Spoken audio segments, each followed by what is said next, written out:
जय श्री राधे। आज का ज्ञान, आज का सत्संग परम पूज्य श्री हनुमान प्रसाद पोद्दार जी महाराज की पुस्तक से। नाम जप करना है तो लाभकारी, उपयोगी, महाज्ञान। परम पूज्य कहते हैं, विचार एक बार करने से ही काम नहीं चलेगा। विचार एक बार करने से ही काम नहीं चलेगा, पुनः पुनः विचार करना चाहिए। विचार का शस्त्र लेकर प्रतिदिन मन के साथ लड़ना होगा, साथ साथ साधन भी चलाना होगा। यूं करते करते धीरे धीरे चित्त वश में होगा। जब विषय स्पष्ट रूप से है प्रतीत होने लगेंगे, तब चित्त उन विषयों से आप ही हट जाएगा और उसकी समस्त शक्ति तथा समस्त ममता जाकर लग जाएगी एकमात्र श्री भगवान के चरण कमलों में। बस यही मुक्ति का पूर्व लक्षण है। मन और ममता ही बंधन के कारण है। मन और ममता की गति यदि परमात्मा के पाद्यों की ओर जाए तो यह ममता ही, वह भगवद्दास शक्ति ही मुक्ति रूप से विकसित हो उठती है। इस तरह एक परमात्मा के सिवा अन्य किसी भी पदार्थ में ममता या आसक्ति ना रहने का नाम ही वैराग्य है। विचार की सहायता से जब तक वैराग्य विकसित नहीं होता, तब तक साधन का परिश्रम प्रायः निष्फल होता है। इसलिए साधन पथ पर प्रधान अवलंबन है वैराग्य।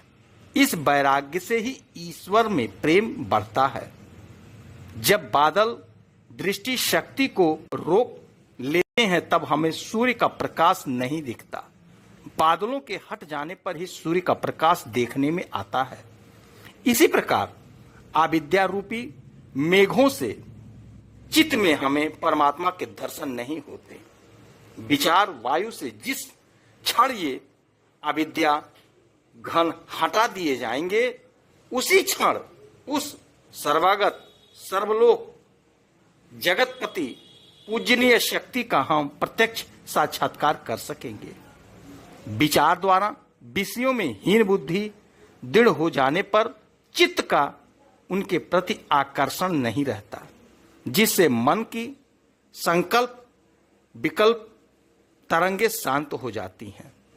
इस प्रकार का मन ही श्री भगवान का सिंहासन या पीठ स्थल है। इसी अवस्था में भगवत स्मरण से शरीर मन क्षण क्षण में पुलकित और रोमांचित होने लगते हैं। उस समय मन के लिए यही एक विषय रहता है। मन की सारी टान एक जगह आकर मिल जाती है और उसी के फलस्वरूप हृदय ग्रंथि खुल जाती है।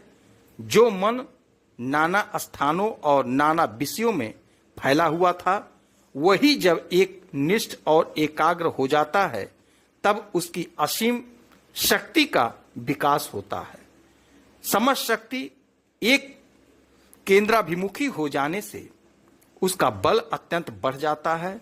बस इसी बलवान और विषा शक्ति शून्य निर्मल मन में आत्मा का प्रतिबिंब स्पष्ट प्रकाशित होता है। इसके बाद आत्मानुभूति और आत्म रति का प्रवाह बहने लगता है। तीनों तापों की ज्वाला शांत हो जाती है और जीवन मुक्ति के परमानंद से साधक धन्य हो जाता है। जय श्री राधे।